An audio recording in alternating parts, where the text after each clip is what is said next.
Kodėl tu spardai padangas? Nieko aš čia daugiau nesuprantu tokios automobilių. Ką man daugiau daryti? Palauk, aš paskambinsiu sesers vyrui. Ai, tamgi kitam. Tuoj, kas iš karto kreipiamės į tavo sesers vyrą. Matys vienintelis gali sutaisyti automobilį esantį už 100 kilometrų.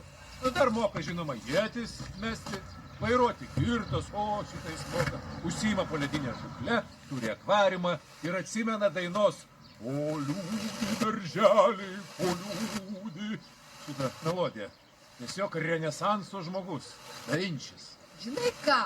Taisyk pats. Ir pataisysiu. Klausyk, gal atsimeni, kur variklio dantis atsidaro? Ai! Kas atsitiko? Ir geri meistrelį? Jau? Užsigavai? Aš taip ir norėjau. Nuo ryto galvojau. O kodėlgi man šiandien neužsigavus pirštų?